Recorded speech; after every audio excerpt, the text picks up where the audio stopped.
how Brock brought judgment on Loki.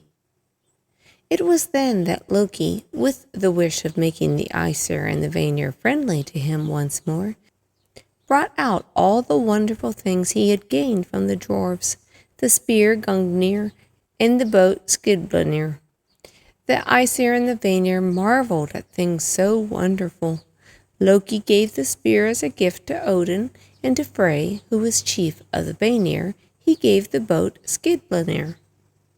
All Asgard rejoiced that things so wonderful and so helpful had been brought to them, and Loki, who had made a great show in giving these gifts, said boastingly, "None but the dwarves who work for me could make such things.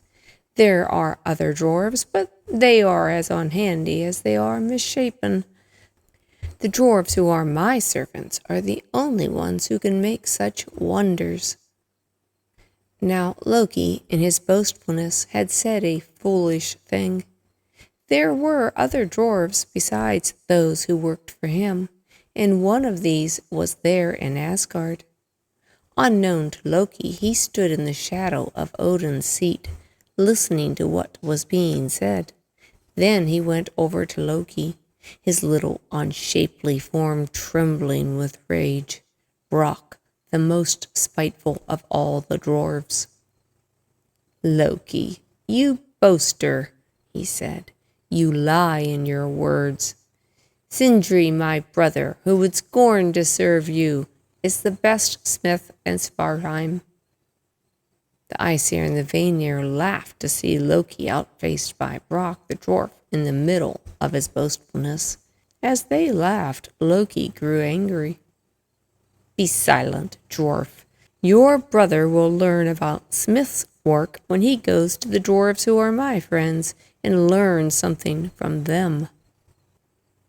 "He learn from the dwarves who are your friends? My brother Sindri learn from the dwarves who are your friends?" Brock roared in a greater rage than before. "The things you have brought out of Svartheim would not be noticed by the Aesir or the Vanir if they were put beside the things that my brother Sindri can make." "Sometime we will try your brother Sindri and see what he can do," said Loki. "Try now, try now," Brock shouted. "I'll wager my head against yours, Loki, that his work will make the dwellers in Asgard laugh at your boasting." "I will take your wager," said Loki, "my head against yours, and glad will I be to see that ugly head of yours off its misshapen shoulders. The Aesir will judge whether my brother's work is not the best that ever came out of Svartheim. They will see to it that you will pay your wager, Loki, the head off your shoulders. Will ye not sit in judgment, O dwellers in Asgard?" "We will sit in judgment," said the Aesir. Then, still full of rage, Brock the dwarf went down to Svartheim, to the place where his brother Sindri worked. There was Sindri in his glowing forge, working with bellows and anvil and hammers beside him, and around him masses of metal, gold and silver, copper and iron. Brock told his tale, how he had wagered his head against Loki's, that Sindri could make things more wonderful than the spear and the boat that Loki had brought into Asgard. "You were right in what you said, my brother," said Sindri, "and you shall not lose your head to Loki. But the two of us must work at what I am going to forge. It will be your work to keep the fires so that it will neither blaze up nor die down for a single instant. If you can keep the fire as I tell you, we will forge a wonder. Now, brother, keep your hands upon the bellows and keep the fire under your control." Then into the fire Sindri threw, not a piece of metal, but a pig's skin.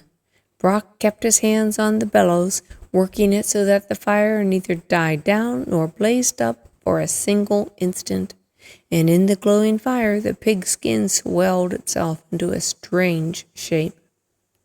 But Brock was not left to work the bellows in peace. Into the forge flew a gadfly.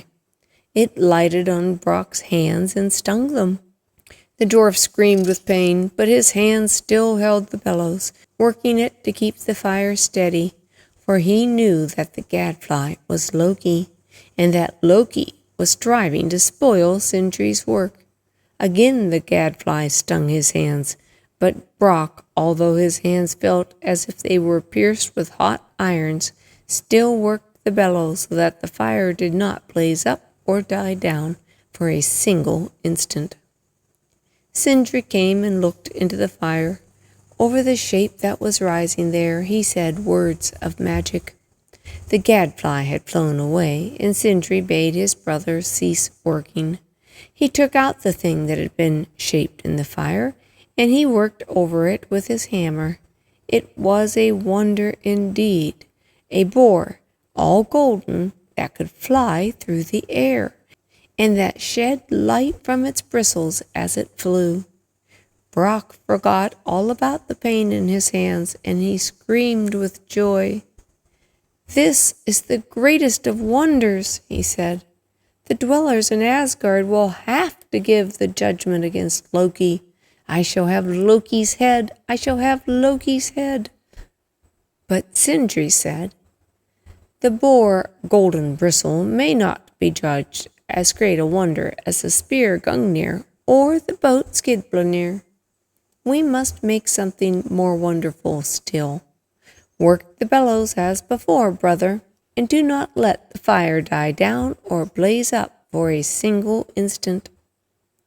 Then Sindri took up a piece of gold that was so bright it lightened up the dark cavern where the dwarfs worked. He threw the piece of gold into the fire.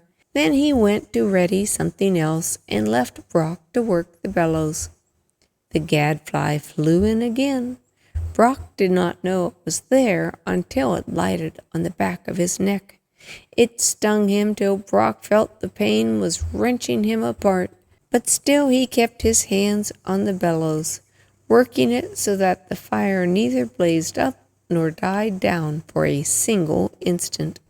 When Sindri came to look into the fire, Brock was not able to speak for pain. Again Sindri said magic words over the gold that was being smelted in the fire. He took it out of the glow and worked it over on the anvil. Then in a while he showed Brock something that looked like the circle of the sun. "A splendid arm ring, my brother," he said, "an arm ring for a god's right arm. And this ring has hidden wonders. Every 9th night, 8 rings like itself will drop from this arm ring, for this is Draupnir, the ring of increase. To Odin, the father of the gods, this ring shall be given," said Brock, "and Odin will have to declare that nothing so wonderful or profitable to the gods was ever brought into Asgard. O Loki, cunning Loki, I shall have thy head in spite of all thy tricks." "Be not too hasty, brother," said Sindri. "What we have done so far is good, but better still must be the thing that will make the dwellers in Asgard give the judgment that delivers Loki's head to thee. Work as before, and do not let the fire blaze up or die down for a single instant." This time Sindri threw into the fire a bar of iron. Then he went away to fetch the hammer to shape it. Brock worked the bellows as before, but only his hands were steady, for every other part of him was trembling with expectation of the gadfly's sting. He saw the gadfly dart into the forge. He screamed as it flew round and round him, searching for a place where it might sting him the worst. It lighted down upon his forehead, just between his eyes. The first sting it gave took the sight from his eyes. It stung again, and Brock felt the blood flowing down. Darkness filled the cave. Brock tried to keep his hands steady on the bellows, but he did not know whether the fire was blazing up or dying down. He shouted, and Sindri hurried up. Sindri said the magic words over the thing that was in the fire. Then he drew it out. An instant more, he said, and the work would have been perfect. But because you let the fire die down for an instant, the work is not as good as it might have been. He took what was shaped in the fire to the anvil and worked over it. Then, when Brock's eyesight came back to him, he saw a great hammer, a hammer all of iron. The handle did not seem to be long enough to balance the head. This was because the fire had died down for an instant while it was being formed. "The hammer is Mjolnir," said Sindri, "and it is the greatest of the things that I am able to make. All in Asgard must rejoice to see this hammer. Thor only will be able to wield it. Now I am not afraid of the judgment that the dwellers in Asgard will give." "The dwellers in Asgard will have to give judgment for us," Brock cried out. "They will have to give judgment for us, and the head of Loki, my tormentor, will be given me. No more wonderful or profitable gifts than these have ever been brought into Asgard," said Sindri. "Thy head is saved, and thou wilt be able to take the head of Loki, who was insolent to us. Bring it here, and we will throw it in the fire in the forge."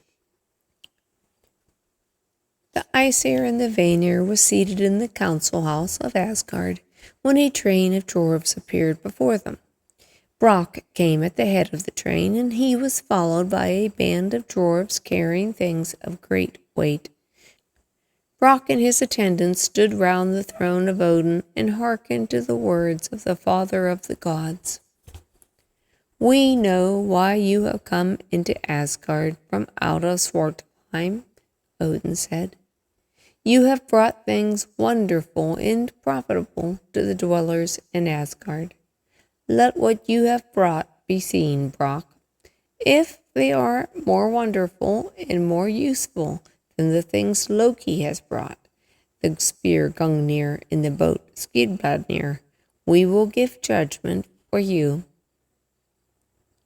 Then Brock commanded the dwarves who waited on him to show the dwellers in Asgard the first of the wonders that Sindri had made. They brought out the boar, Golden Bristle. Round and round the council house the boar flew, leaving a track of brightness. The dwellers in Asgard said one to the other that this was indeed a wonder. But none would say that the boar was a better thing to have in Asgard than the spear that would hit the mark no matter how badly it was flung, or the boat Skidbladnir that would sail on any sea and could be folded up so small that it would fit in anyone's pocket. None would say that Golden Bristle was better than these wonders. To Frey, who was chief of the Vanir, Brock gave the wondrous boat. Then the attending dwarfs showed the arm ring that was as bright as the circle of the sun. All admired the noble ring, and when it was told that every 9th night this ring dropped 8 rings of gold that were like itself, the dwellers in Asgard spoke aloud, all saying that Draupnir, the ring of increase, was a wonder indeed. Hearing their voices raised, Brock looked triumphantly at Loki, who was standing there with his lips drawn closely together. To Odin, the father of the gods, Brock gave the noble arm ring. Then he commanded the attending dwarves to lay before Thor the hammer Mjolnir. Thor took up the hammer and swung it around his head. As he did so, he uttered a great cry, and the eyes of the dwellers in Asgard lightened up when they saw Thor with the hammer Mjolnir in his hands. Their eyes lightened up, and from their lips came the cry, This is a wonder indeed. With this hammer in his hand, none can withstand Thor, our champion.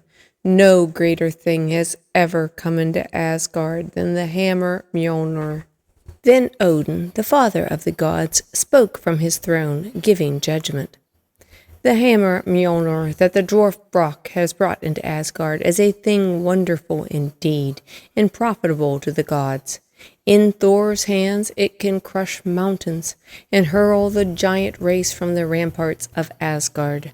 Sindri the dwarf has forged a greater thing than the spear Gungnir and the boat Skidbladnir. There can be no other judgment. Brock looked at Loki, showing his gnarled teeth. Now, Loki, yield your head. Yield your head, he cried. Do not ask such a thing, said Odin. Put any other penalty on Loki for mocking you and tormenting you. Make him yield to you the greatest thing that it is in his power to give. Not so, not so, screamed Brock. You dwellers in Asgard shield one another, but what of me? Loki would have taken my head had I lost the wager. Loki has lost his head to me. Let him kneel down now till I cut it off. Loki came forward, smiling with closed lips. I kneel before you, dwarf, he said. Take off my head, but be careful. Do not touch my neck. I did not bargain that you should touch my neck. If you do, I shall call upon the dwellers in Asgard to punish you. Brock drew back with a snarl. Is this the judgment of the gods? He asked. The bargain you made, Brock, said Odin, was an evil one, and all its evil consequences you must bear. Brock, in a rage, looked upon Loki, and he saw that his lips were smiling. He stamped his feet and he raged. Then he went up to Loki and said, I may not take your head, but I can do something with your lips that mock me. What would you do, dwarf? Asked Thor. Sew Loki's lips together, said Brock, so that he can do no more mischief with his talk. You dwellers in Asgard cannot forbid me to do this. Down, Loki, on your knees before me. Loki looked round on the dwellers in Asgard, and he saw that their judgment was that he must kneel before the dwarf. He knelt down with a frown upon his brow. Draw your lips together, Loki, said Brock. Loki drew his lips together while his eyes flashed fire. With an awl that he took from his belt, Brock pierced Loki's lips. He took out a thong and tightened them together. Then in triumph the dwarf looked on Loki. "O Loki," he said, "you boasted that the dwarves who worked for you were better craftsmen than Sindri, my brother. Your words have been shown to be lies, and now your boasting has been stopped." Then Brock the dwarf, with great majesty, walked out of the council house of Asgard, and the attending dwarfs marched behind him in procession. Down the passages in the earth the dwarfs went, singing the song of Brock's triumph over Loki. And in Svartalheim it was told ever after how Sindri and Brock had prevailed. In Asgard, now that Loki's lips were closed, there was peace and a respite from mischief. No one amongst the Aesir or the Vanir were sorry when Loki had to walk about in silence with his head bent low.